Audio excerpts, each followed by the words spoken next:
It's a different code. It's a different code, that's the only thing. So the chair can make it. Right, Melanie? This is a public meeting and members of the public are allowed to attend all public meetings and written. Absolutely, you can attend. You can attend. But that's for the four members to determine whether or not they would like to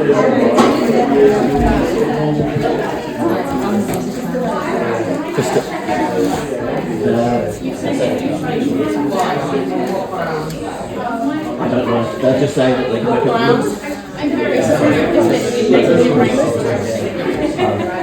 there's something going on.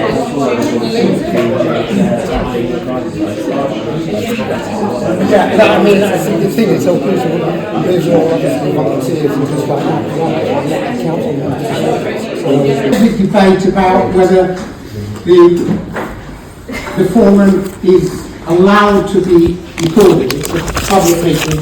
I'm being advised that the rules are it's not recordable like other meetings, but it's at the discretion of the meeting. So I'm just going to put it to a vote with everybody, and if you're happy for it to be recorded on camera and everything else, then vote for that. If not, then we won't, and we'll just be recorded in the normal way. Chair, it's a matter of public right to attend public meetings and reports. If you can bring me the rule that you're relying on to disallow recording, I will happily leave and go home. But you need to show me the rule. Peer pressure does not work. So, right, Claudia, do you want to?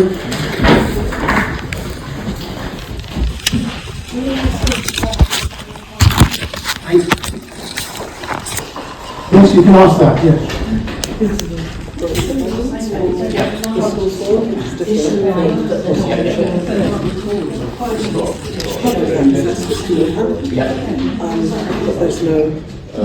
It's a public meeting. It's a public meeting. It's a public meeting. That's the common rule for public meetings. But it's their decision. So you could It's the law.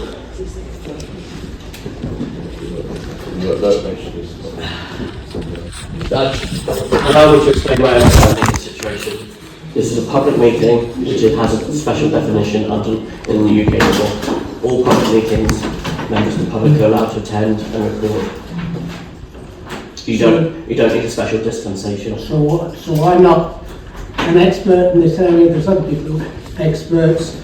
We do need to hold the meeting. So what I propose is you go ahead, you hold the meeting, you record it. However, the recording is embargoed until such time that somebody can give me professional advice. That's acceptable to me. I'll give you until the end of the day tomorrow. That's a full day of legal. Sorry, this is a meeting of people who volunteers who are coming together to try and help Bristol Schools community, and it just feels wrong.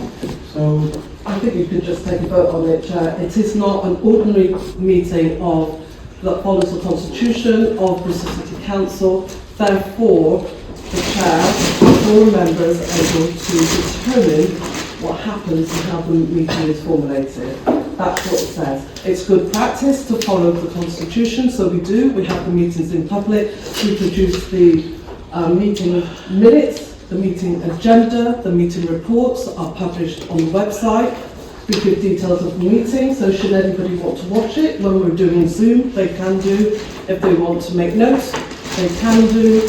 When we are in person, the same principle applies. They could take notes, they could come, they could listen, because the meeting is in public. Yes. In respect of recording, that is something extraordinary which happens with the business of the council, where council members are making decisions as to the business of the council. Your scrutiny, your forum members who are scrutinising the business of the education department, if you don't mind me saying that, and the finance relating to it. So this is set out in the Schools Forum operations and guidance in respect of how you proceed.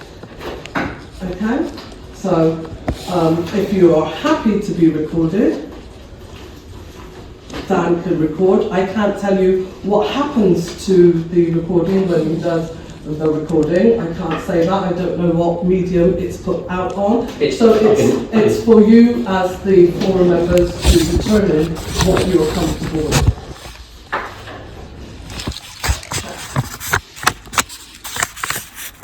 Okay, so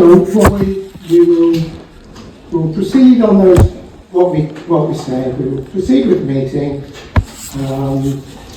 I will take people's views at the end of the meeting, and we'll see whether we can get any advice on what the situation is. It is, yeah. Can you phone him back in a few minutes and get some meetings? Okay.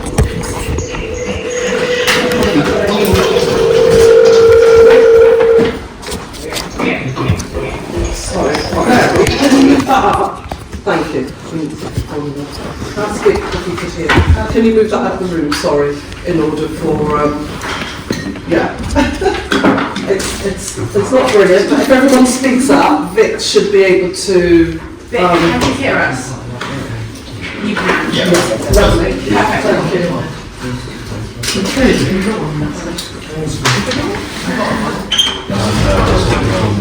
Yeah, makes sense. Yeah.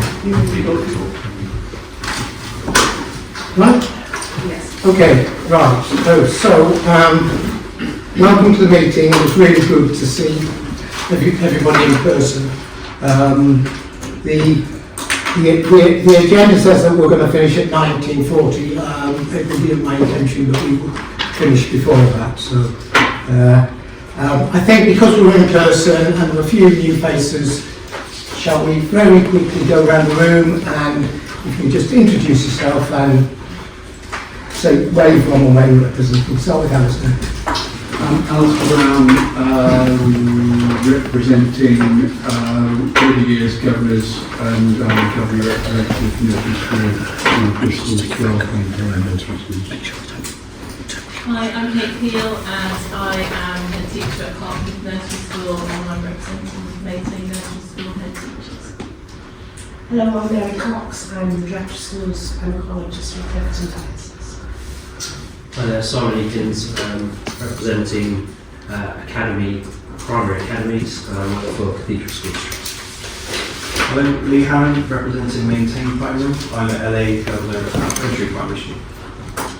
Hi, I'm Hayley Morrison. I'm head teacher at St Matthias Academy. We're an alternative provision and I'm representing Cruise and alternative provisions in Bristol. Hi, I'm Jo Willis. I'm here representing the Diocese of Bristol and all the church women schools in Bristol. Hi, Cameron Shaw, Principal at Bristol Met Secondary and Fish Ponds, and I represent secondary academies. I'm Christine Townsend. I'm the Executive Member for Children's Services and Education. Learning of Past Life, I was chair of this forum. Hi, I'm Melanie Bunce. I'm representing Maintain Primary Schools and I'm the Business Manager at Ashley Down and Brunel Field Schools. I'm Ledger Clark. I'm also Maintain Primary Schools. I'm a governor at St John's Primary and chair of the Finance and Resources. I'm the Cheshire. I'm representing secondary academies. I'm the business manager at St Bede's Catholic College. I'm Emma Richards. I'm the head teacher at Claremont and King's Weston Schools and I'm representing the Special House. I'm Travis Shone, Bristol City Council Officer. I'm the Finance Business Partner for Children Education. Stephen Woodward, Finance Manager, Bristol City Council. I'm Sue Coons, Head of Service for School Partnerships in the Education Department for City Council. Hello, Pastor Messenger, Cathedral Schools Trust, and Matt Lead, and I'm representing Academy's Primary Head. Torbet Campbell, Democratic Services Officer. Lauren Price, Democratic Services Officer. Steve Hosby, I'm Chair and also Chair of North Star Academy Trust. I'm Hannah Woodhouse, Executive Director of Children's Services and Education. Vic?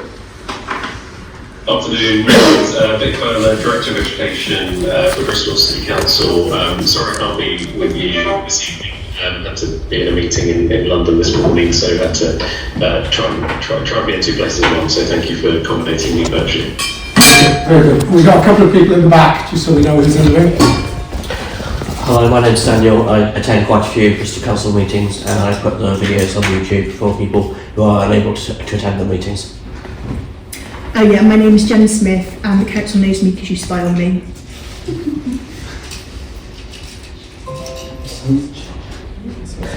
It's a young person. Yeah. Oh, okay. Right. There's somebody else online. That's me. Right, okay, good. It's alright, it's me. Can we just check that all of our things say what the group that we actually represent? I don't know. Yours must be schools. You said you were a business manager? Yes. So you can't be a governor, right? You can. Okay. I'm a governor at the school as well. Right, beg your pardon, right. Okay, thank you. Right, so, Laura, standing business? Sorry, apologies. So we've got some apologies from absence. They are from Albert Gardner and Sarah Lovell prior to this. I can confirm that the meeting is correct. We have done our people to make the decisions that we need. I apologise for C, that doesn't need to be there because we have a chair and a vice chair, so we only do that once a year. There is a resignation of Trish Dodds. She resigned and there are no new members since. However, we have had interest from some academies that are being formed in January that come forward, so I will have a discussion with the chair prior to doing that. And we have some current vacancies which we're going to advertise via the Heads newsletter. Again, we haven't had any response from it. They are the primary head in the maintained setting, the primary head in the academy setting, a primary cover, 2 of them in the academy setting, and a special academy. Again, I've asked any of you to contact any of your peers, colleagues, if they wish to come forward for that. And it's just a point to make for the declaration of interest, but point F, that it's just a reminder that the votes that have been taken tonight are on behalf of your sector and not your own setting. That's it. I just need to check with you and members about the minutes for previous. Yeah, okay, so we'll move on to that. So, minutes of the meeting went in the pack. Has anybody got any matters of substance in the correct record? Yes, please. Okay.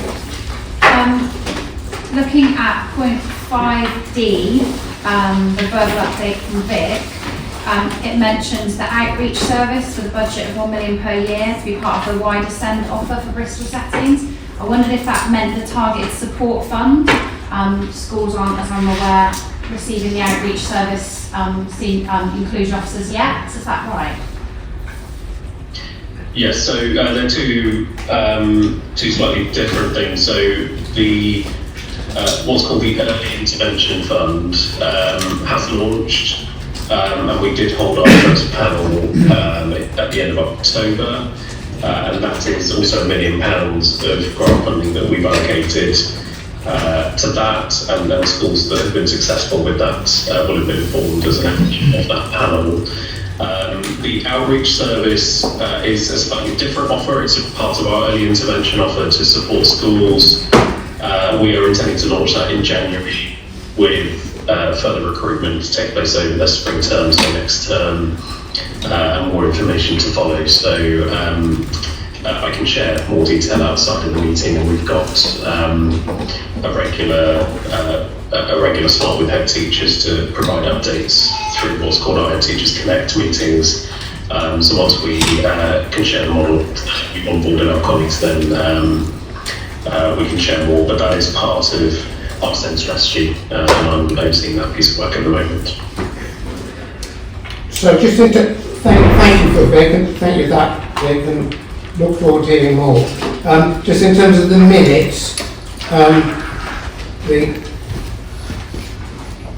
what would be correct? Would it be just to say, share the launch of the new outreach service and will be part of the SEND offering for Bristol services? I guess it's that 1 million reference. Yeah, I think share the launch of, I think perhaps our proposal is to launch, as opposed to, it hasn't launched at this point in time, but our plan is to launch that in January. So perhaps a minor amendment in the language on that one.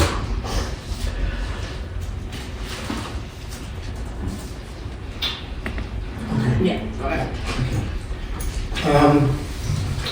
Okay. Right, in terms of actions, I think we've got 2 actions. So there was Emma sharing the slides to the forum from the last time. I think they went on.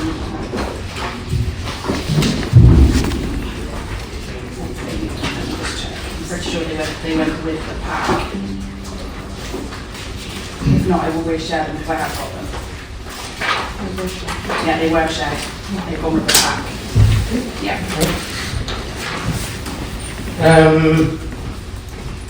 And then there was something on hospital education funding,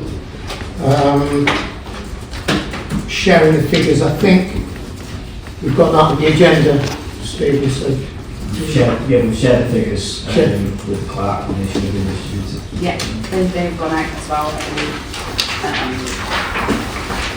Went out with the pack as well. But if anyone wants them again, I'm happy to reach out and work out they've got the pack as well. Yeah, appendix 3. Okay. Yeah. Thank you. Chair, please may I ask a question on hospital education? Yes. Thank you.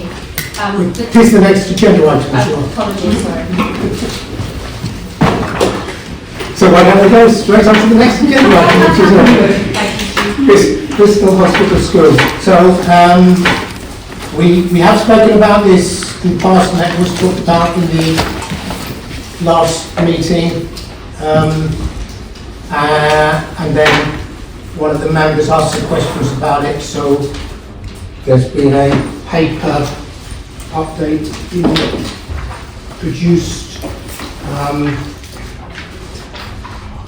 Does anyone want to, well, should have the paper out. Does anybody, any of the council members want to just introduce it, and then if anybody's got any questions on that, we'll take them. I'm happy to introduce the item. I think this is a more information item that what we have shared is a copy of the hospital education charging policy, which is compliant with the statutory guidance that's been published by central government, but also follows suit with a number of local authorities who've taken a similar position in the way that they fund and support children with medical needs that are then supported by the hospital education service. So happy to, I suppose, take questions on the paper kind of as read. I think there were some questions outside the forum that colleagues wanted to raise. I'm happy to either answer those here or take those away if we can't answer those in the room. Okay. So first off, is there any questions anybody's got on this paper? Yes. Thank you. I just wondered if schools could be reassured that when it comes to the process of students with EHCPs, if the costing of the EHCP has been made by the school but the funds have not been received into the school, can we just have reassurance that the school therefore won't be charged for the funds then not receiving to put them further into deficit? The time lapse between costing the HCP, which could be the provision map, which funds go to the hospital education according to this, and the time between costing it and then receiving it, schools will be worried about having to pay hospital education when the funds haven't actually come into the school yet. Could we just have some reassurance that that was being acknowledged? So I think if I've understood your point correctly, so where a child has been granted an education, health and care plan, but the funding hasn't hit your bank account, I think is what you're describing. I think that's probably a specific matter around either the time it might take the council to process payment, or if it's particularly delayed, then ultimately something that we owe you that needs to then be paid. So it's probably a specific matter between us, and we've got colleagues in finance in the room as well. But there are some schools that have shared delays in funding and payments with me, which we've been addressing. So some of which are historic and some are more recent. So there shouldn't be a position where you don't then receive that funding in order to be able to pay the hospitals for that funding forward. Thank you. That's sufficient as to the assurance.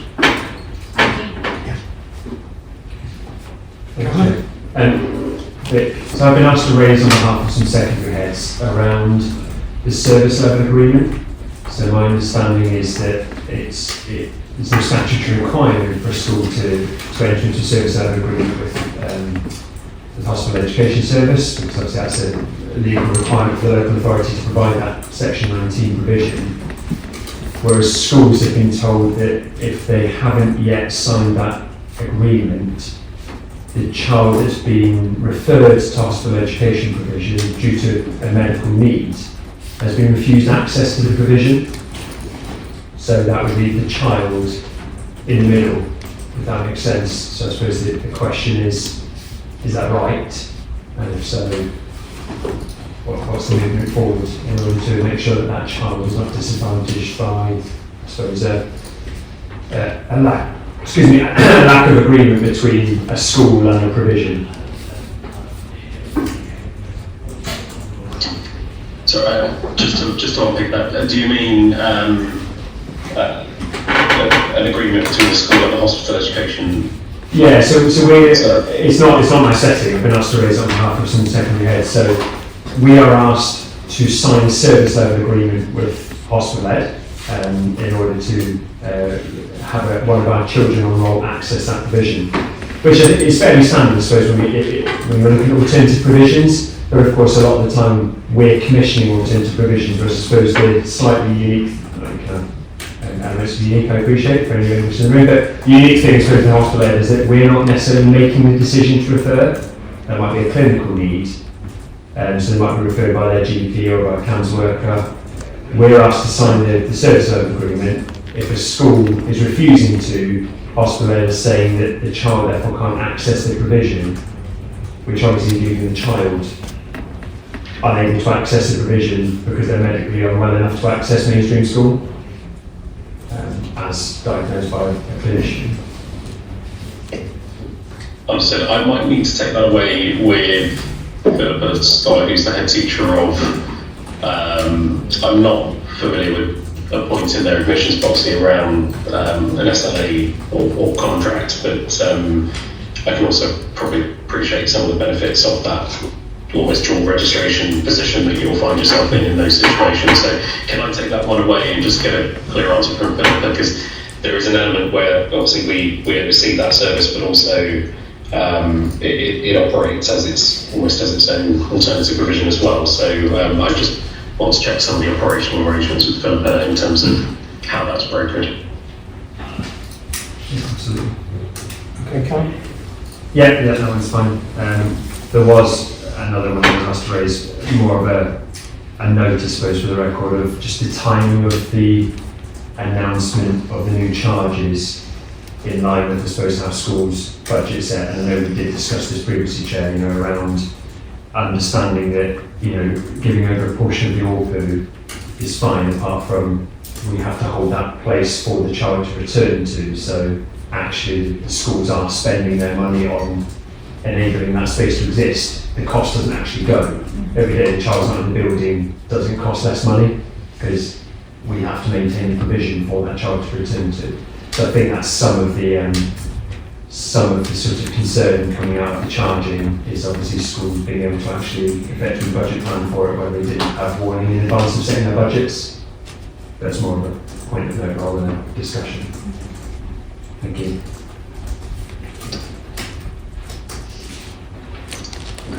Do you want me to comment on that? I did have a brief discussion with them about the timing and communications, and have offered some of our support in terms of how we can share that communication better in future.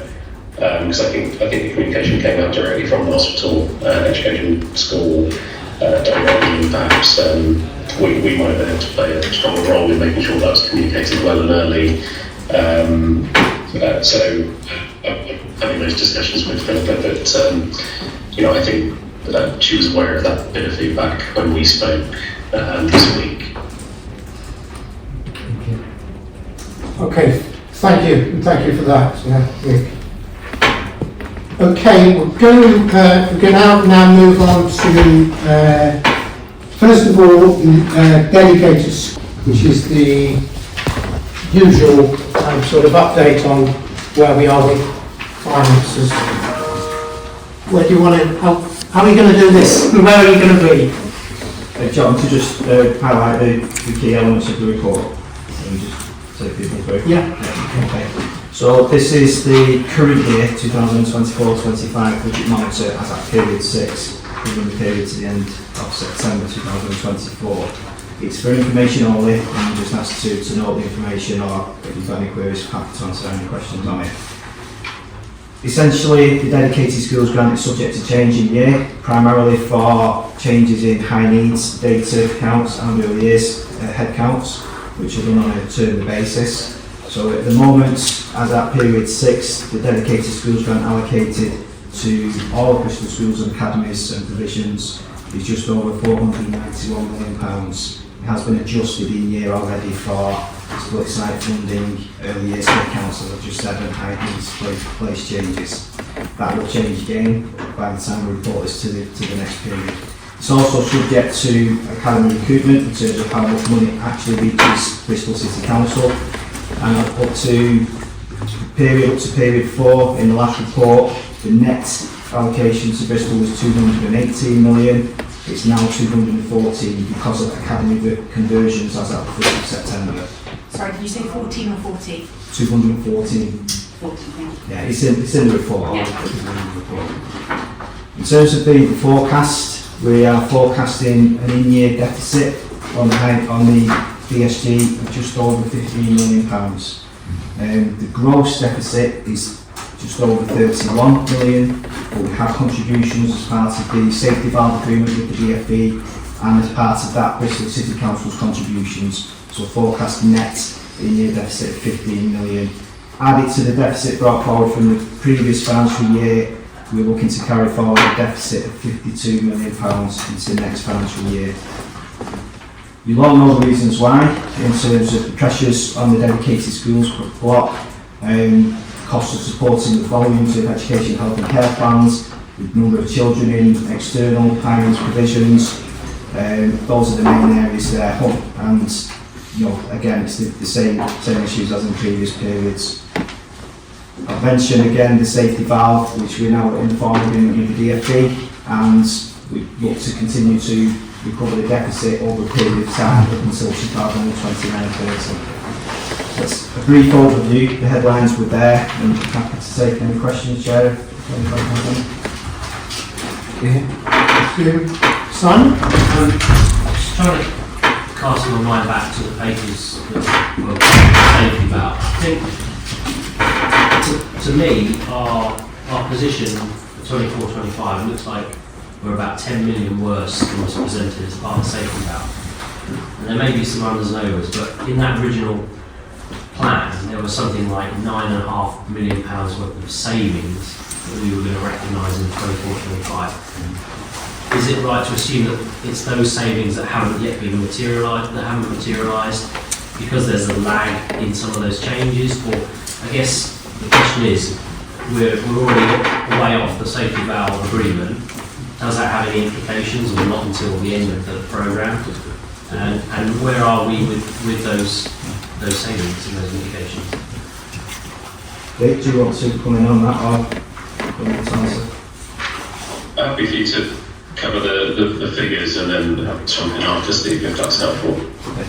It's, from my perspective, it's basically a combination of the savings not being achieved because of the delays in developing the indoor provision, which is all linked to capital strategy, developing resource bases, special school provision, and by doing that we stem the flow of children going into all those higher cost external provisions. So that's part of the issue there, plus significant increases in volumes of demand, with over and above what was originally estimated in the safety valve agreement. Backlogs of the EHCPs coming through the system, and again the high cost of supporting those children with those specific circumstances. It's a combination of delays plus increased volumes of requirements. That said, we are looking to reprofile over the period of the safety valve programme, so that we do try to get back on track and have that deficit recovery by 2029. So we're working with the DFE on that, and obviously all of the key partners in terms of developing the provisions, the capital strategies. It's obviously a multi-agency task, but it's a significant task to try and get back on track. Can I ask a question? Yeah. So there is obviously not the savings as anticipated. Is there anything that you can share with us, the projects that have brought in savings, or things that have started and are working as planned? Because I think it would be reassuring for the forum to see that, rather than wait until the next paper and things have got out of hand again. And what things are implemented that are actually working, that we can maybe support you in making sure that is spread around in our forums that we work in. Yeah, I think the support of schools is obviously key to all the delivery of this. I think it would be worth bringing the full safety valve reports to the Schools Forum for information. The reports that go to the DFE, that track the progress, the developments, what has been delivered, what's been delayed, and then you've got a full transparency there. But again, I'll refer to Vic, because Vic's obviously the lead for the safety valve programme, so you might be able to get more detail. Vic? I think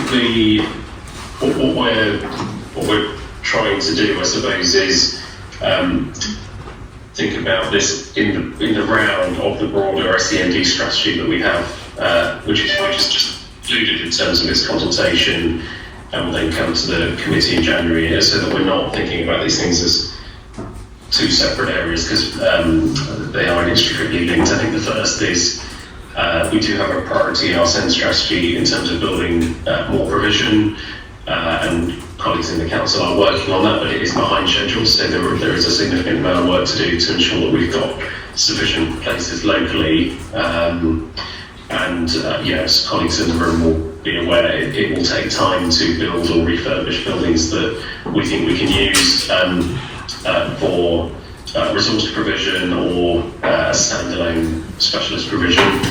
There are a number of schools that have expressed an interest to us as well, where they have available capacity, and we're working with those at the moment to look at what is feasible. So that is a specific piece. I think most of the overspend that we are identifying in the Highlands block, which is not unique to Bristol, it's a position for a number of local authorities nationally, is linked to the use of independent specialist providers where we can't meet that need locally. I think a number of those providers are absolutely excellent. They are sometimes the charitable sector, and very supportive of our kind of overarching vision and work very closely with us. There are obviously some providers that are more in the kind of for-profit space, and obviously we do at points have to use them because they can meet some of that need, but over time we'd like to see less of that use and more of our local Bristol use, and that, in turn that has an impact on the transport as well, in terms of children being able to be educated locally, whereas otherwise they may be travelling. So the capital programme is a real key priority for us. I think the outreach service, which was referenced earlier in the actions, is also a key development for us. We'll obviously launch that in January, but it will take time for them to build the relationships across schools and with SENCOs. We will be deploying a new model in the way that we bring together services to meet with every school in Bristol on a half-termly basis, and that will be part of our early intervention and early support model. And and there's more we can do, I suppose, to build the confidence of Senkos, build the confidence of teachers in terms of meeting more of that need through professional development. So there's a number of, I suppose, projects within the SEND strategy which have a link to the financials. I think it's also important to note that about 2/3 of local authorities are experiencing some kind of deficit, either in year or historic debt on their high needs funding, and we welcome the announcement nationally in terms of additional high needs funding. In the budget there was an announcement of about £1 billion, which will be spread across local authorities. We haven't yet had confirmation of our allocation just yet, so we have a very broad range, and it will depend how those figures are then distributed. So that will probably come to the next meeting, but that will also offer some benefit to the overarching budget. So there's a number of complex factors within this, but I think it's fair to say under the governance that we have, we've got oversight both from an independent chair, but also within the council to ensure that we've got a grip on the delivery of our strategy. So being Kate, go on first. Yeah. I just wanted to sort of bring in, we've been having conversations. So as Maintain Nursery Schools, we've come together as a group of head teachers because we need to address the deficit, and we also need to think about how we're sustainable in the future. We are areas of expertise where, when we're talking about early intervention, it needs to start right at early years, not sort of halfway through primary. So we met today with Anna and thinking about how we move forward with that, and went to a conference recently where there were settings that had resource bases within their schools, and they worked really closely in a reciprocal relationship with their local authority to provide those resource bases for children, and it was for nursery and reception age children, because I think that transition from nursery school to primary can be quite tricky for everybody, and we want to really work with our primary schools and have that partnership where we really have the child at the heart of it.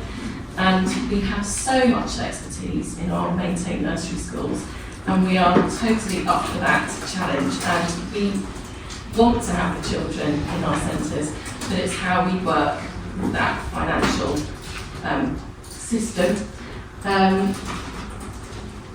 So we start at 2, so by the time children leave us, they have HCPs, they're in place, because the length of time it takes for some paediatrician involvement, etc. So we just really want to be at the heart of that risk project, really. Thank you, Kate. Thank you. I think to follow that from Kate, the Multi Academy Trust SEND leaders in the city that are coming together regularly at the moment would really like to work more closely with the local authority representatives and the Inclusive Education Group, which brings together parents, professional services and Senkos. Also would like to do that. So just a request really, if you wanted to share that back through the local authority, that we could have a representative from the local authority join those meetings on a regular basis would be really helpful, so that we know that we need to build more capacity in mainstream settings and want to do that. It would be great to have a representative from the local authority there so that we can work closely together.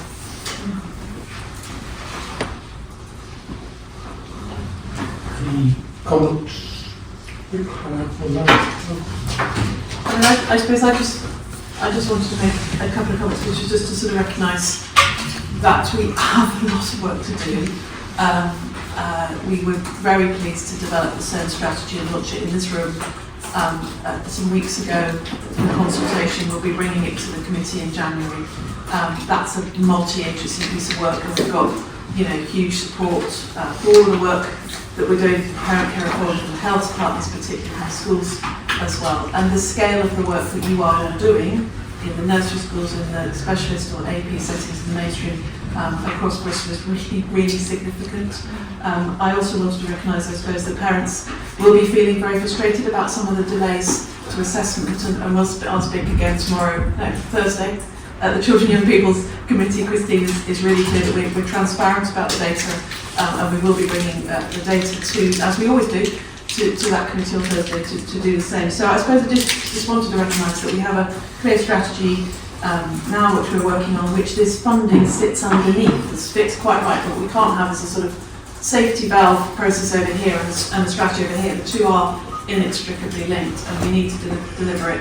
The capital is, I mean, I won't repeat what Vic said, we're doing that as quickly as we can, but it is a really significant piece of work, and it's very important we do that together. And of course, it'd be really good to join that work, and you know, we can't do enough work, I think, across the mainstream settings on inclusion in Bristol, and I'm really keen to do that, so thank you. Rach? Do you think that part of that 1 billion that the government announced will be used to support overruns on the safety valve scheme? I don't comment on that. Not unless we're instructed to. That is the political decision. We don't know how much we're getting, we don't know whether there's any direction within it. But unless we're directed to use it to cover the deficit, it will be going into services and investment in children. Harry? I'm sorry to ask if this has been asked and answered. All questions are good. Is the strategy looking at where there is a drop in birth rate and therefore surplus places in some schools, which could be redesignated rather than looking at schools closing? Is that part of the plan? Is that considered? Again, well, been answered many times. Apologies. Yeah, that's a really good question. So the expressions of interest that we've asked schools for are exactly for that, both where they have space or capacity, perhaps either where they've reorganised or where they've seen a forming role and have become available, and that we can work with them on. I'm also mindful that there is, particularly in primary schools, this broader potential for nursery provision as well, and that's part of the national DFE rollout. So it will be up to school leaders and trusts which provision they'll be looking at and what's feasible for them. But it's a combination of the two, a combination of space on existing schools that can utilise that.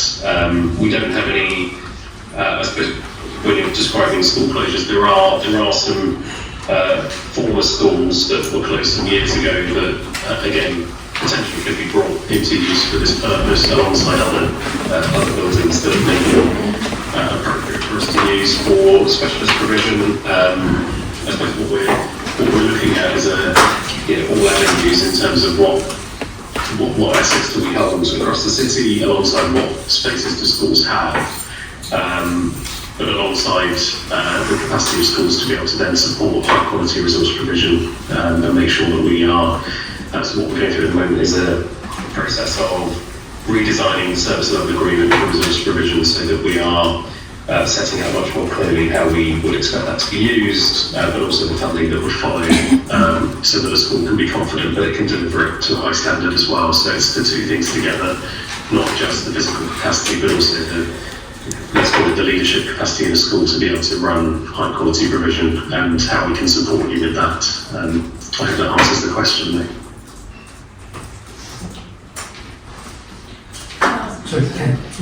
On the point of primary schools being able to have nursery age children, what's the kind of process that will help to keep maintaining nursery schools sustainable?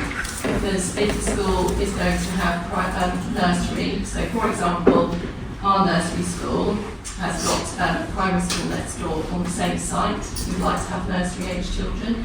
So I think how would that, what's the impact of that would be on falling numbers?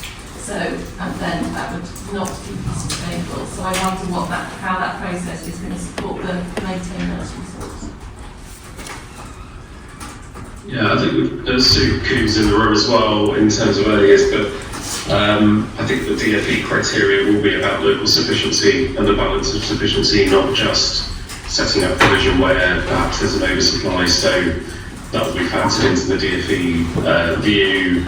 I mean, like academy trusts will have the ability to apply for that directly. They won't require, I suppose, support from the local authority, but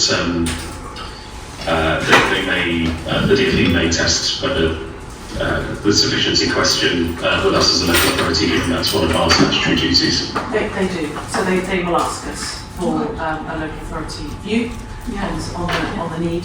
And of course, if it is an academy, the academy would also need to get a significant change to the regional director, who would also look at sufficiency. So there are a couple of safeguards in place, but I do think it is something we need. Obviously, no, we don't want to supply, we don't want to supply. We need to manage that together as we do place the primary. So yes, Kate, a little.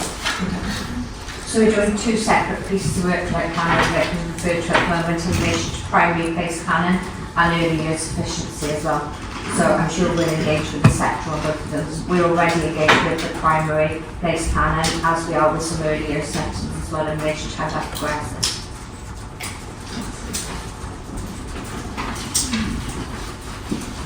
Okay, so trying to synthesise with that, Vic, I heard there's a number of things in January. There's the output of the consultation, and you're highlighting the need to make sure that the same strategy is integrated. Safety valve is an integral part of that. We may or may not know how the allocation is going to work by then, and you're also hoping there's going to be some movements and further announcements on the outreach in January as well. So, all of which can come to the forum. Just on the final point, a couple of people were saying, is there information about safety valve or how it's going? And somebody mentioned that there are reports. Can those reports be shared with the forum? Is there any reason why not? Or how do you propose in future to be reported? So, I mean, sorry, I'm just jumping. How do we propose to be fit on? You're in charge, Hannah, so we have brought the DSG report here, and it's giving the headlines. We're very happy to provide more details on the safety valve progress reports that are shared with the DfE. But happy to bring them here. We will also bring them to the Children and Young People's Committee. So we just need to check that we don't duplicate it. Yeah, we can do it. I think if they're there and it's no extra work and they can be shared, then I think people will be pleased to see them. Steve, Hang on. If I've got a bit of an update at the end, so back to on the planning staff questions, I can do a bit of a roundup at the end as well. I guess some other pieces. All right, thank you. Simon? Sorry, it's sort of semi-related to that, but I don't think it comes up anywhere else. At the last meeting, we had a bit of an update on the place planning and the work that was going on and the consultations that were going on. I'm conscious that I think the deadline was something like the 9th of December for schools to consult on that. Is there an update on where we're at with that, whether we've because obviously a lot of MATs and maintained schools have to come together in agreement. Is there a bit of an update on where we're at with that? Yeah, Sue, I'll probably hand it to Sue. Sue's been leading on this. There's been a really positive, engaging piece of work with schools in localities on this, but Sue, you probably will be better to present the detail. Thanks, Vic. Yeah, we've met with maintained schools and multi-academy trusts. We've identified 3 local priorities and we're working with all schools within those priority areas. So we've sent out communications to all schools across the city as well to engage in the process. And we're now doing individual follow-up meetings with all schools who've engaged in the process and are looking to reduce numbers. And so we're in that window at the moment. It's going really well. We've had really good engagement from school leaders. And we're doing follow-up communications as well this week, and we're also doing a briefing for cheer governors as well this week as well, so we can certainly really update the future meeting. Henry? Thank you. Does that mean that not all schools still engage? So all schools have had the communication. Most schools who are looking to reduce have engaged with us as a local authority. We've engaged with everyone who is wishing to reduce, and we've engaged with maintained schools and all multi-academy trusts have engaged as well. Every school that we're looking to reduce that has positively engaged with us. Thank you. Much in a minute. So does that mean there will be something in January you can share? Was that the timescale? Yes, we can certainly give you an update in January in the next meeting. Okay. Does that indicate that there will be sufficient reduction in the PAN with the engagement that you had? We're on track, so we'll be able to give a full update in January, but as I said, we've had positive engagement from school leaders, from our maintained schools, but also supported from our multi-academy trusts.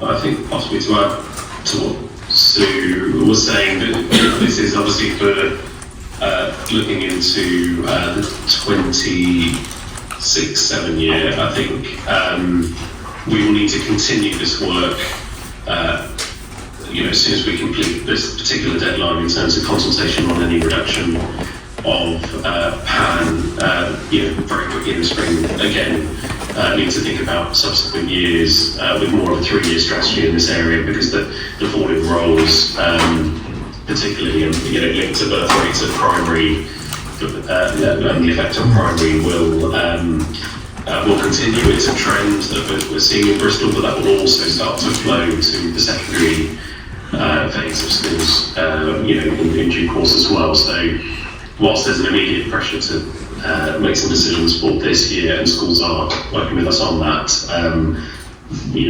we need to continue working on this as a council.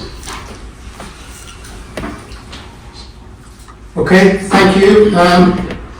Slightly wider discussion than DSG budget monitor period 6, but I think it was a really useful one for all of us. So, yeah, thank you for that. Would it be helpful just to just go back to some of the links around SEND, if it's okay, we have time. I think the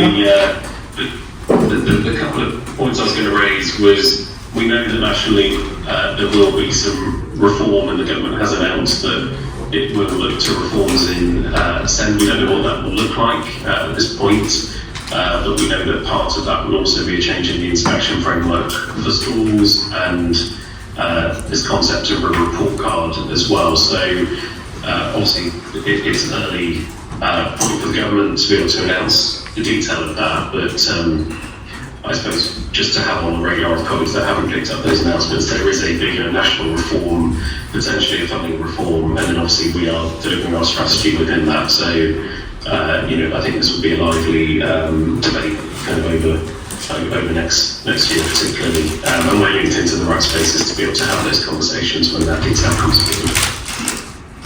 Thank you, that's helpful.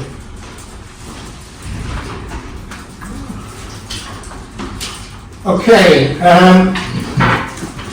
right, we'll move on to item 6, which is the dedicated schools grant for 2025-26. So this is sort of the budget for the next period.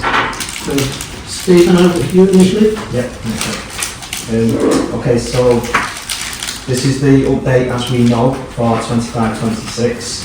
Just to flag that any figures throughout the next 3 reports will be indicative until we get final allocations through. You'd be aware, I imagine, that there has been delays with the change in government, which coincided with a change in the school funding cycle. So at this moment in time, we haven't got the funding to have much on indicative figures for the next financial year. So we're just working through assumptions and principles at this moment in time. This report will take you through what the DFE have released so far in terms of the policy update, and as I say, we've still got some more interpretation and final figures to get through, which we will have to bring to the January Schools Forum. This report is for information, so we're asking you to note the national funding formula updates and the dedicated schools grant updates for each block, and say based on the information provided. All of this is based on the autumn budget statement from the DfE and from the government that was announced on the 30th of October. We issued with an update on the 5th of November in terms of this policy. So it's headline figures at this moment. The big figure there is 2.3 billion additional funding will come into mainstream schools for young people budgets in 25-26. $1 billion of that funding, so not an additional billion, will be earmarked for high needs. Of the 1.3 billion that's left, that will go into the school budgets and will cover the cost of the transfer of grants. So you'll all be aware there's been in-year grants this year. The core school budgets grant, teachers pay employers contribution grant, and teachers pay additional grant. So they will all be enrolled into the dedicated schools grant. In addition to that, there will be an inflationary element. I'll come on to that in one of the latest reports. What isn't detailed yet is that 1.3 billion will also cover the cost of the increases to pupil premium. So we've asked the DfE for any indicative details on that, but we will not release them until the 19th of December when they give us the funding settlement details. So as soon as we've got that, we can equate how much of the 1.3 billion, how much of Bristol's share will go to fund increased pupil premium, which all the schools obviously will receive for those eligible pupils. In terms of the key points, the timetable is laid out in the report. Essentially, we are waiting for key information to be delivered at the end of November. It's not arrived as of today. In terms of the final national funding unit values that will be used for schools' budget calculations. Then we need the dedicated schools grant allocation, so we can know how much total quantum of funding we've got to distribute to schools and academies, to high needs provisions, early years provisions, and for the central school services block. We still have the statutory deadline to meet at the 22nd of January, so we're going to be working through Christmas to decipher all of that information and interpret it to bring to you on 15th of January for your decisions, which will have to be final decisions at that point. So any decisions today on the later reports will be in principle at this moment in time. School budgets then will be issued for maintained settings at the end of February, and academies will get the gags sometime in March from the ESFA. I've mentioned the headlines for total core schools budgets, 2.3 billion, transfer of grants I've mentioned, and there's more details on those later in the reports. Just other key highlights in terms of the high needs block. I'm still waiting for all the detail. What we have found out since this report was developed is that special schools will see a 3.4% uplift in their budgets in 25-26. So that isn't in this paper, that's hot off the press from the ESFA last week. So again, that's the same mandatory increase that we had last year for special provisions. Again, we'll work through the detail once we've got the allocation for that.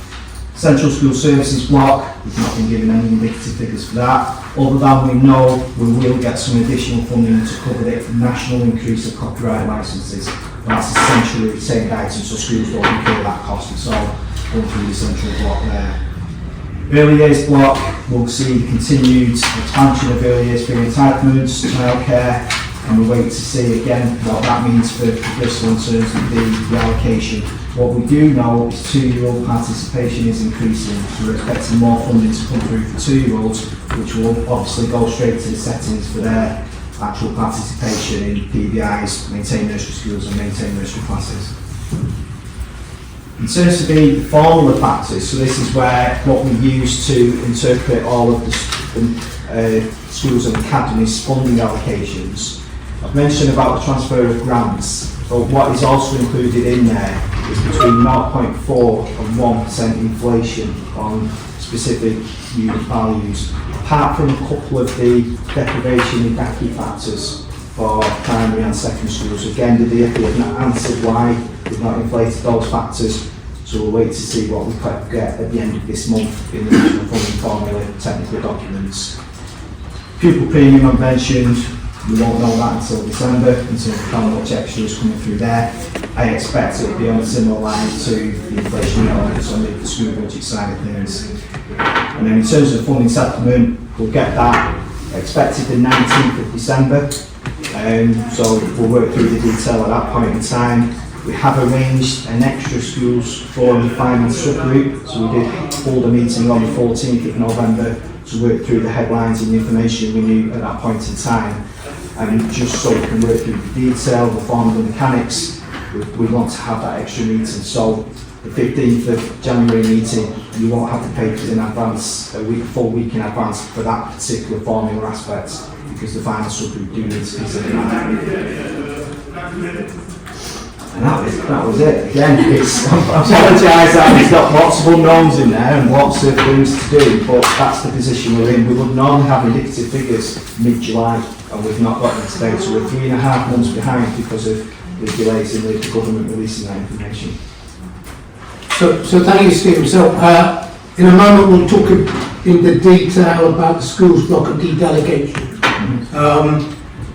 But first, I guess if there's any questions for Steve on the overall paper, maybe Simon and any others who are at the finance subcommittee can say anything about that? Yeah, I guess the only thing I would say is, you know, in the summer, in July, I think, when they announced the extra funding, you know, I think that gave people a lift. I think that kind of, it felt like that was kind of, you know, putting the schools on a better footing. And now my fear is that because that's all been rolled in with all the other grants, and effectively the other factors have only gone up by 0.4 or 1%, that will be eroded by pay inflation and other things, or potentially national insurance costs that's not being funded. So, you know, I thought with the new government, we'd move away from this, the government of sort of announcing new money, but actually it's not new money. They're doing almost exactly the same thing, which is a bit depressing. But, and that national insurance thing is such an unknown, you know, in terms of what they're going to fund, but also I think they've made a statement this week or something that effectively the only bit that they are going to address with that national insurance increase is our cost as employers.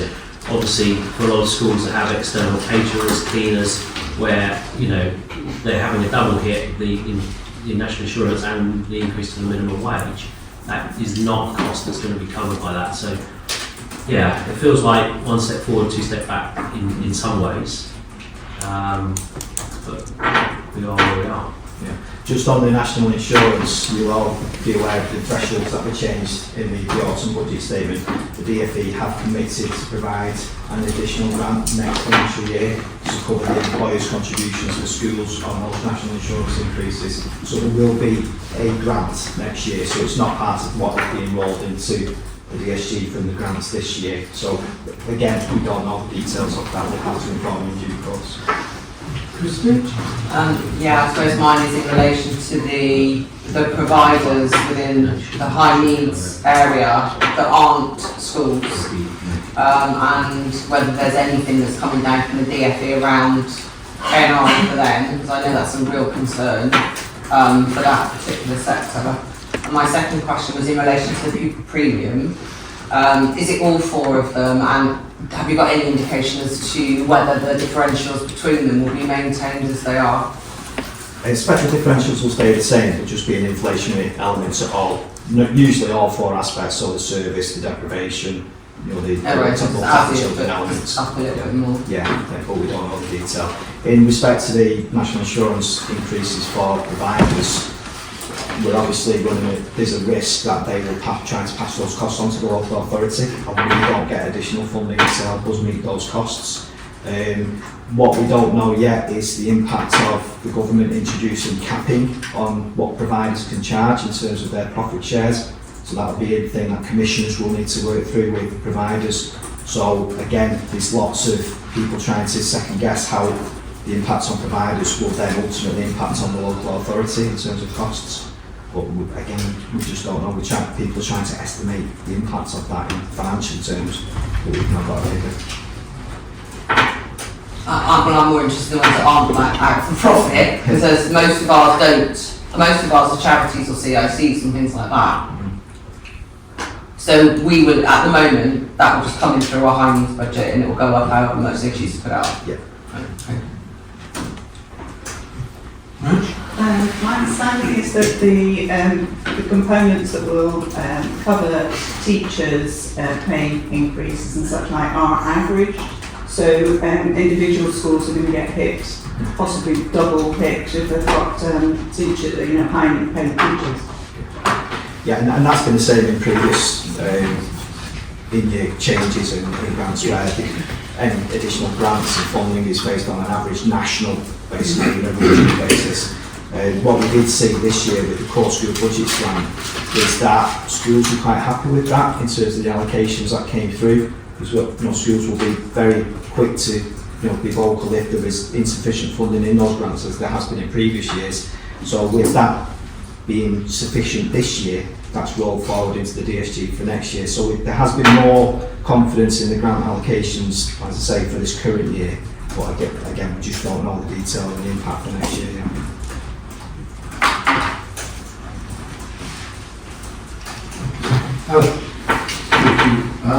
Thank you very much for the excellent report and interesting report. Under 5.6 funding levels for the early years block,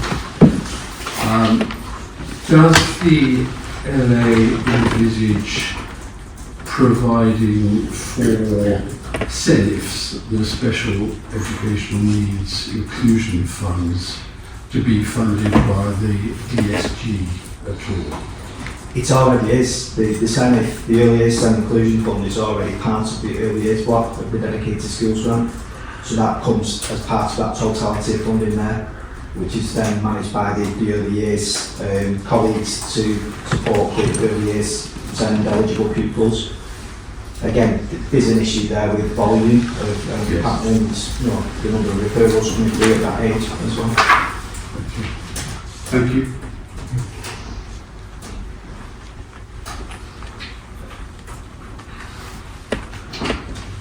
Okay.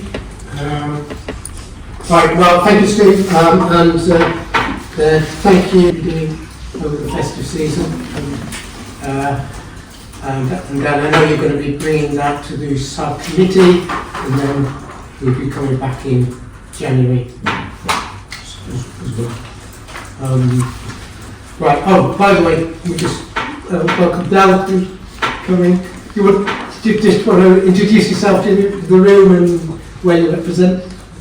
Dan Hunter, head teacher of SMRT schools, Maria Clifton Temple, and the maintained schools secondary. Okay, so now we'll go on to item 7, which is specifically about the schools block. Okay, thank you. So this is getting into more of the technical detail and looking for your support with decisions in principle around some of the areas where we will definitely be looking to change the funding formula for 25-26 or continuing what we've done in previous years. Again, everything is indicative at this stage, and we'll come back for final decision in January. So you Schools Forum are asked to note the changes in any formula methodologies for 25-26 and provide feedback and any considerations to the school block transfer, 0.5% transfer to high needs, the minimum funding guarantee at 0%, as in previous years. Looking at the appropriate allocation to the PFI schools, and we'll come on to that in some more detail. Then looking at value of the lump sum, if there's any funding remaining after we've worked through the national funding formula, or whichever direction we go into for the funding aspects, to see where we can target that funding, as we have had that ability to do in previous years, and then to look at the growth fund. Most of the methodologies are the same as you've been used to for previous years, so I won't go through all the detail. There are some mandatory requirements that we will have to comply with, so we're not currently at the national funding formula values at every unit value within the list of schools funding factors, which are detailed in the table later. We have to move 10% closer as a mandatory item to the national funding formula values, which will be dictated by the Department for Education. We'll get those values supposedly at the end of this month, So we'll know exactly how much that will cost by moving 10% closer, how much schools will get in that change there. We've mentioned the transfer of the grants already. In terms of the minimum funding levels, the DfE have already said what the minimum funding levels are at primary Key Stage 1 and Key Stage 2. They include the transfer of grants and inflation, so again they detail on the table later on, or at Appendix A. In terms of the funding formula, so we're looking at maintaining the minimum funding guarantee at 0% in the previous years. The DfE announced last week that we could look to reduce the minimum funding guarantee to -0.5%, which would then mean schools could see reductions in funding of up to 0.5% per pupil. So we won't be putting that forward. We want to maintain as much money into school budgets and protections as possible. Again, we've got to go through looking at what scope we've got for growth funding, and there's a table later on in terms of the current growth. What we will need to do is retain an element of funding from the dedicated schools grant. We do get an allocation for growth, so it isn't essentially taken away from schools, it's an additional element that we get in the dedicated schools grant, which is part of the allocation we'll get in the 19th of December. Need to agree again the continued support for the high needs block by transferring 0.5% of the schools block into that area. And then looking at the grants, so I'm on to item 6 on page 24 of your pack. So detailed there was some confusion around how much has been transferred into the unit values for the transfer of grants. So we've broken it down in the table to show you exactly how much is going to be added to the pupil funding to Key Stage primary, Key Stage 3 and Key Stage 4, the free school meals factors and the lump sum. One of the areas in terms of the core schools budget grant didn't add up to the DfE's calculations of the full year equivalent. So full year equivalent, just for example on primary basic per pupil, comes to £55, not £51. So we've managed, and I've detailed this to the finance subcommittee, it's because there's an element in that core school budget grant that relates to support staff. It's not all for teachers. And the support staff element, gets technical, the support staff element is in there for the full year, but teachers is only in there for 7/12, and it's only that teacher bit that gets equated up. So if you do go through the detail and try to work out full year effects of some of the figures on there, you don't add up because the DfE don't declare the detail behind the scenes. But we can provide that at the next meeting in terms of the full breakdown for that. But essentially all of that is transferring into the school funding formula. In terms of the proposals, I've mentioned already, we'd like your support in respect to the 0.5% transfer to high needs. That's covered in item 7. The minimum funding guarantee to continue at 0% as in previous years.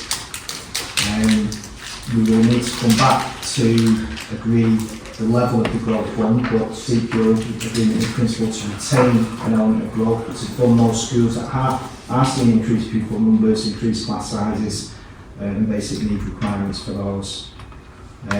Everything else we'll look to see what we can do once we've got the funding supplement. So if we can maximise the lump sum, again maximise the additional education needs factors.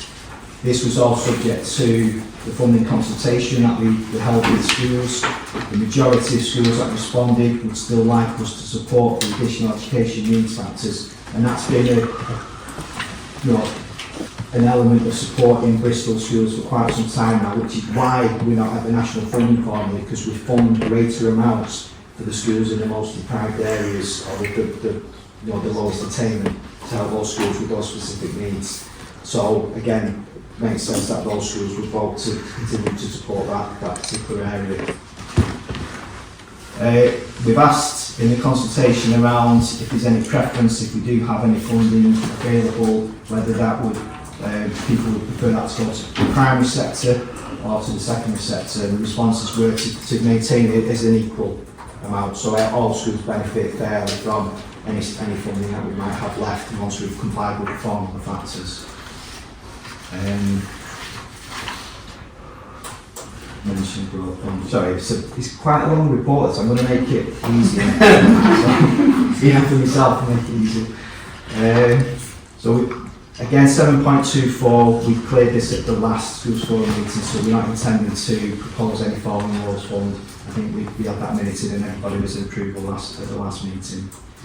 So in terms of your decisions, and this is for mainstream schools and academies, we're asking for your support, as I've mentioned now a couple of times, in terms of noting the changes that have to be made to the formula by the SFA, so that's the mandate to be 10% closer to the national funding formula, minimum funding guarantee at 0%, transfer of 5% to the schools block, transition closer to the national funding values if we can, so we'll have to move 10% closer, but if we can, we're trying to move even closer, because at some stage it will be mandated that we have to move a lot nearer than 10% to those unit values.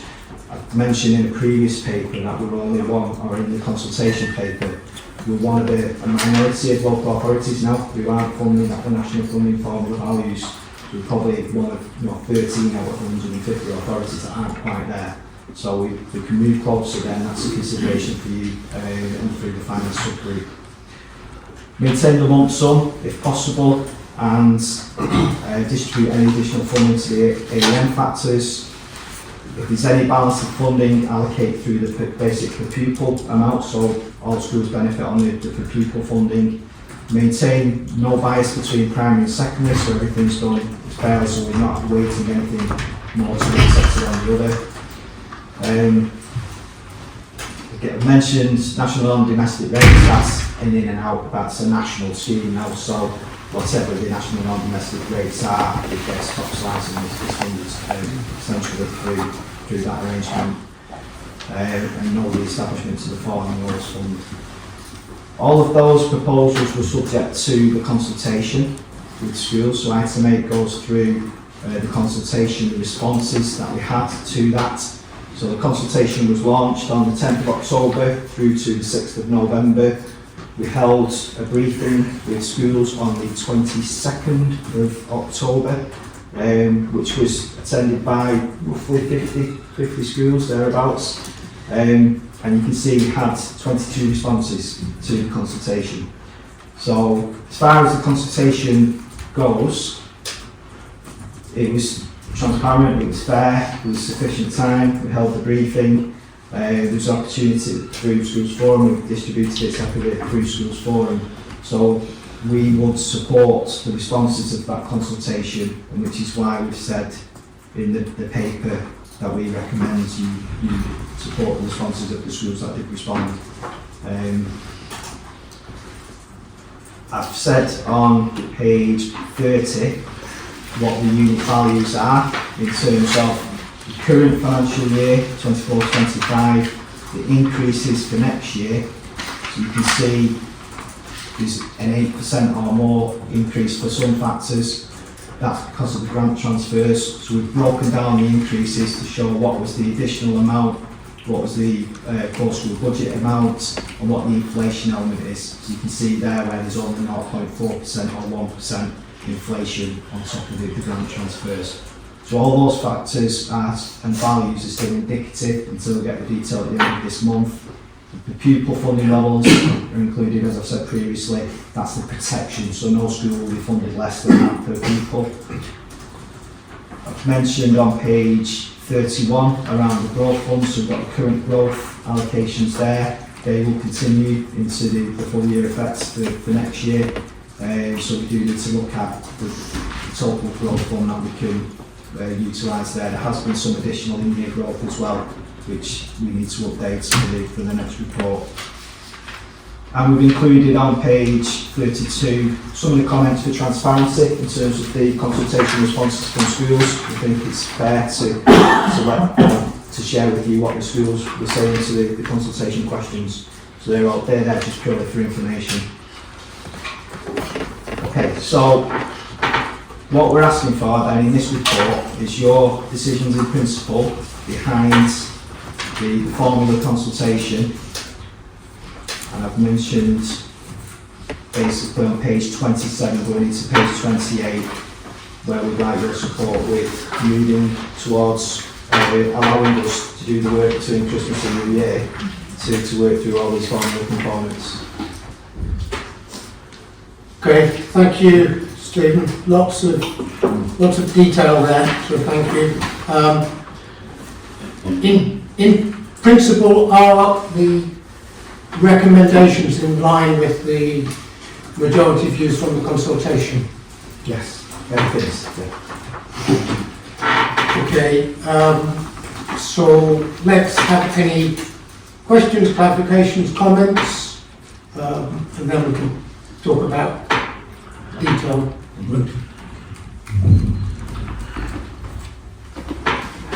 Randy. Hi. With regard to the additional needs elements of the formula, are they now in excess of the national funding formula? In which case, are we actually making schools rely on funding they're not going to get in future, and therefore actually making a rod for their back?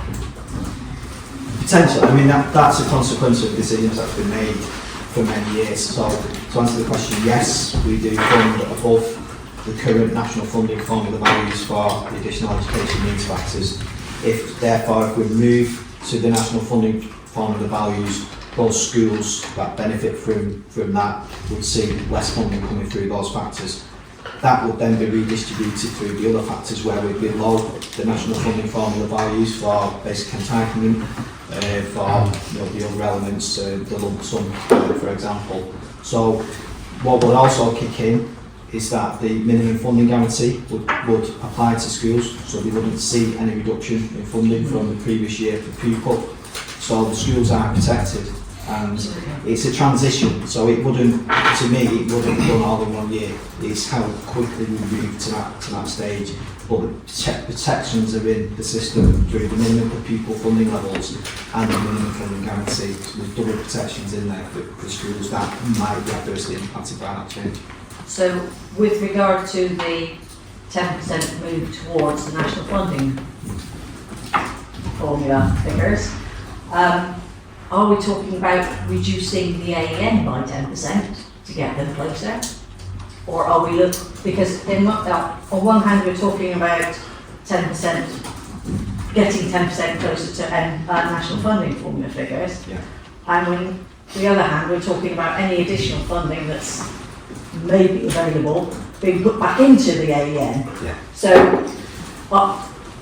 it doesn't seem to make sense. No, we have got the mandated. I understand exactly what you're saying. So it's that balancing act in terms of what we can do within the restrictions of the national funding formula requirements. So we do have to move 10% closer, but by moving 10% closer to the AEN factors, i.e. a 10% reduction on the variance, it's only on the variance, then that 10% would be added to the pupil funding. So it would go through that factor rather than the other one. So you'd have to then look at the bottom line on the school to see how it's better. So it's that technique, it's just that balancing act, and then we'd look at what would it mean if we moved 50% closer to the national funding formula values, and what would it mean if we moved it straight to it in one go 100%, to work through all of those scenarios with the final subgroup. And my principle is always the least adverse impact on any school, on the total number of schools, to go for the best model that fits. So that's what we'll do within the quantum of funding that we've got, and make sure we comply with the national funding formula value, because we can't. There's another requirement that the values can be 2.5% either way of the national funding formula value, so we have to bear that in mind as well. And where are we with the AEN? Are we 2.5% above, or are we about more? 10% above at the moment? So it's just that we just look to transition it near it, which is what the requirement is. But those authorities that are classed as mirroring the national funding formula have to then maintain it within a 2.5% threshold either way. Christine? Thank you. So you mentioned that, because the paper says that NFG can go from 0 to +5, 0, nothing to 0.5. You spoke about -5. Minus 0.5, sorry. So can you just expand on that and why it wasn't part of the consultation? That's my first point. And then my second point is in relation to the AEN, the move towards supporting the AEN is in recognition of the needs that schools have within their cohorts.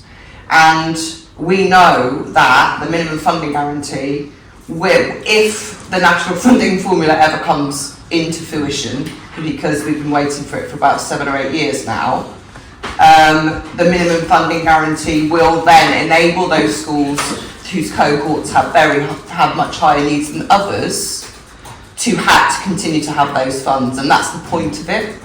I'm aware of the point, because as I say, I've run the formula for Bath and North East Somerset in the past, so I'm very well aware of how it all works.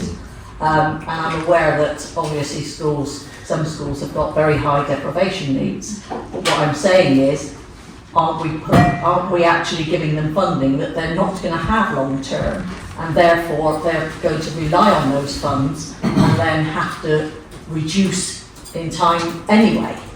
So to put more in just seems like...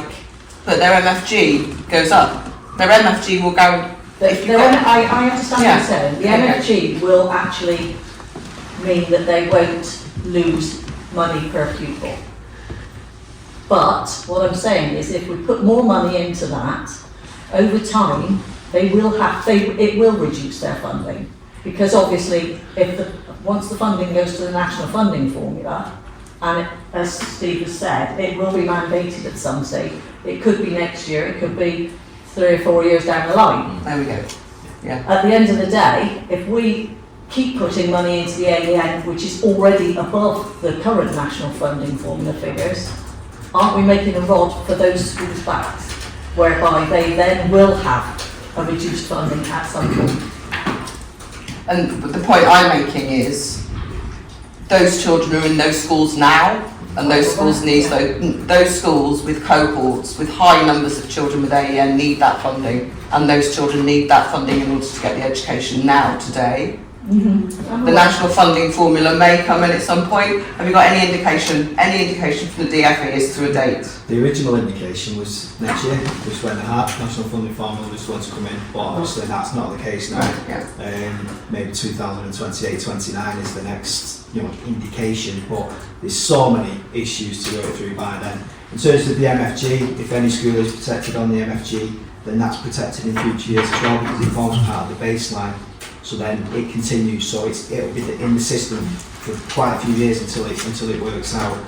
And on the -0.5%, we were invited to in the SFA briefing last week, the Education Schools Funding Agency. It was in a PowerPoint, so we hadn't seen it in detail, therefore it wasn't in the consultation. So we picked up on it in that briefing, which obviously was not the best way to hear about it. It's just unfortunately due to the volume of information that's been provided and the lack of detail that we didn't pick up on that. It was in the PowerPoint presentation. So it's the first time you saw it was last week? Yeah. Is that what you're saying? Yeah. But was it when this document came through? We didn't see it in the document. Is it in the document? To be honest, I double check. I haven't gone back and checked. Okay. The first time we saw it was in that PowerPoint last week. Right. So, but I'll double check. But regardless, subject to Schools Forum decision, we wouldn't be supporting that as a way forward anyway, to go to the 0.5% reduction for people. Okay, thank you. I've been part of the Schools Forum for quite a long time, and any time that we've had discussions about the AEN, that particular factor, we've always erred on the side of putting the money where inclusion is needed, so supporting pupils with SEN and EAL and so on. And I think if we as a forum morally want to go slowly on something that we disagree with morally, then I would support that. I think why rush to do something that in effect is wrong? Inclusion needs to be funded, and we need to support schools that are inclusive. And I know that everybody's budgets are tight at the moment, but we have a rising issue with with difficulties and schools trying to support pupils with SEN and keeping them in mainstream education, which in fact is cheaper than special. So I'd be definitely supporting. I think you've got the wrong end of the stick in regard to what I'm trying to say. All I'm trying to do is make people aware. I'm not suggesting that the AEN is reduced. What I'm saying is, are you aware that it's already above the national funding formula and that in future this is going to be a problem for those schools? Well, yeah, but at the moment we can say no and we Yes, can. absolutely, and I'm not saying that we shouldn't. I'm just saying be aware. Yeah. Okay, I'm not suggesting at all that AEN is not the right way to go. I just wanted to make sure that I'm playing devil's advocate here and making people aware of what the situation is long term. If, as Steve says, national funding formula could come in next year, and those schools will be having problems. Okay, thank you. That's some good points there. Simon? Just a couple of things on that. I guess, I mean, there is the assumption that when the national funding formula comes in, MFG will apply in the same way. So to Christine's point, it's correct. Actually, those schools won't have an instant hit. It will kind of over time. Yeah. But actually setting the MFG at 0%, in fact, in real terms, the schools do have a cut, because if the figures were inflated, if there's no other grants, ignoring all the rolling things that smoke and mirrors, if the normal factors are inflated by 2% or 3%, then with MFG, you're actually losing that. So, you know, that's the sort of bit that you would be losing over time, those schools. So, but they would be, you know, I say that it would be a pretty outrageous thing if they didn't apply MFG when NFF comes in.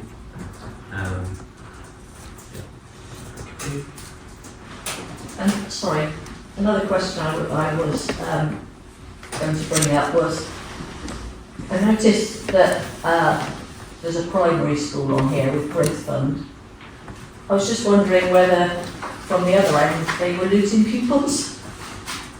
So we've got an extra class at one end and less at the other, and whether they should then, I mean, it may be that they are still growing year on year, but I actually don't know the school, I don't know the detail, so but that's something we can come back on. we can take that away. I mean, the same could be said for the secondaries, but I'm just pointing out one end and the other. I think that was one that was asked to expand. That's very cool, isn't it? Sorry, Simon? Yeah. Very cool, yeah. I think that was one that was asked to expand. So, but I don't know what's actually happening to the numbers. Yes, exactly. But I think I've always been of the belief if someone agrees to expand, they should be supported by the growth fund whilst those students flow throughout the whole system. I know that I'm can't just be wondering whether they are still expanding. Yeah, they know. Okay, so we don't have the answer to that there, but it's noted, so thank you for that. Right, oh, so, yeah. I think it's just an observation rather than an answer. We've been asked to vote on something which, morally, we look at the city perspective, and you know, and these are students who live across the city. Your conscience says vote in one way and support in that way. When you look at your school, the impact is different for a variety of different schools. So the thing about the national funding, for my school it's £1,016,000, if I've done the calculations correctly. If I lifted the school to a different local authority, it would be 548,000 or 598,000. And so I think it's just there's a real tension in saying, okay, what's the best thing to vote for the city and people across the city, and maybe challenges that you're facing within your own setting. And so I think what I'm hearing around the room, that everyone's on the same page about doing the absolute best for young people in our city. Just don't think the answers are that straightforward. comment rather than I don't expect a response. Okay, I'm now going to move us along. So we do need to explicitly make a decision. As I understand it, it's an in-principle decision that can be revisited in January, but it's to help with all the planning of getting all the budgets in place. There has been consultation, but the school forum doesn't have to follow the consultation. It can take its own view. I think this decision is all members of the forum, mainstream schools and academies. So, and I think we just need to go through what's in 7.29. Okay, so the first one is to note the changes made by the formula by the ESFA. So, note that, yeah. Okay, the second one, that the MFG be set at 0%. So let's start off with just a simple show of hands for people in support of that. Right, in which case we might need to be counting and working out who can vote. Okay then. So put your hand right up.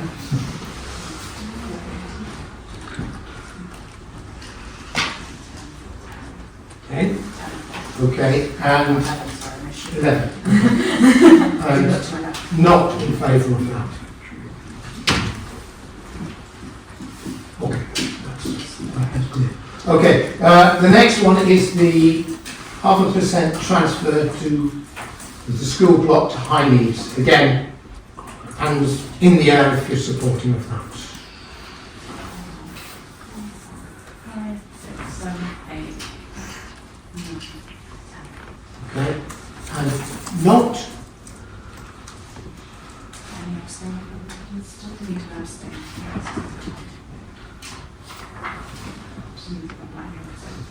Okay, sorry, better rerun. Okay, Just right. check, please. I need block. Oh, remind you 1, 2. Yeah, it's you. Okay, very good. Transition closer to the NFF values. Is there a decision there, or was that just noting it? But there's a mandatory element, so we have to move 10% closer, which you can't do it all the time. But the other bit is to look to transition even closer if possible. So what's the explicit ask? I think we probably need to defer that one until they find some proceeding scenarios back in January. Would you like it noted? Just noting. Yeah. Okay, the E, which is the sort of intention that you're going to go into the algorithms with, maintain the lump sum at the current value and any remaining funding after meeting mandatory requirements to be distributed to the AEN factors up to the maximum allowed, which, is that the approach which has been followed previously? It has been, yes, and the maximum allowed would be the restrictions within the national funding formula, value maximums, within the thresholds that I've mentioned about 10% closer and all the other percentages we have to comply with. So, does that mean, does that mean to say that if there's a mandatory requirement of the 2.5%, is that the mandatory requirement, 2.5%? Mandatory element is to move 10% closer, so the AEN would have to be seen to be reducing by 10%. Yeah. But if there's any funding left, it's what scope we've got to, target any sort of funding. Just get the... Yeah, it's hard to explain. We have to work through obviously the algorithms or the formulas, but we just need to look at what we can possibly do within the AEN factors to look to maintain that if possible. Yeah, and I was just remembering that you were saying that the there's a 2.5%. That's if you're already mirroring the national funding formula Across the board. Across the board. So you have that 2.5% either way threshold. So this will, be maintained within the 10% as maximum as we can in there, given the quantum of funding and everything else. It's hard without the figures. I wish I got a spreadsheet to present. Okay, so, right, what it says at E. Explicit voting for supportive of that.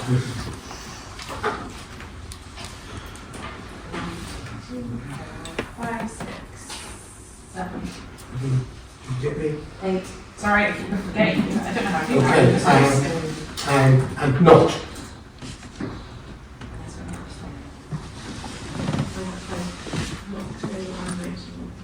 So anyone else abstaining? 3 abstaining? Thank you. Yeah, that adds up.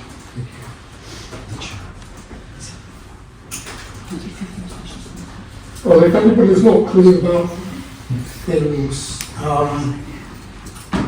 guess there's an option of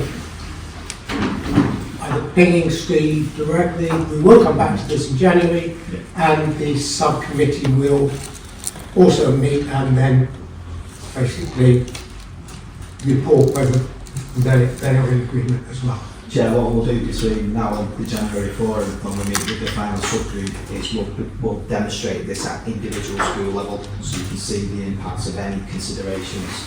We just unfortunately haven't had the chance to do that for this meeting. Okay, the next one is again, it's a rule, so if there is any balance of funding after E, then allocate that to AWPU. Okay? All those who are happy with that? 1, 2, 1, 2, 3, 4, 5, 6, 7, 8, 9, 10. Yeah, we've got it. Yeah. I knew where the voting was in schools. Right, next one. No bias of this distribution to either primary or secondary. Can you put that into English again, please? That was just to make sure that there was no decisions made that would target funding more heavily weighted to one sector rather than the other, to maintain the current proportionate split. That would just implemented. No, well, we can work on that. We're on a roll. Yeah. All right, okay. Okay, so we're happy with that. Go together, please. Okay, 1, 2, 3, 4, 5, 6. Yeah, we're good. And not? We'll vote for it, yes. Yeah. Okay. That the premises factors are appropriately funded, consistent with previous years. So again, a sentence, Steve? Again, there's very little choice in the NNDR because they are the rates, national non-domestic rates bills for schools will be determined in line with the the price increases for that area. Whatever that is, we'll have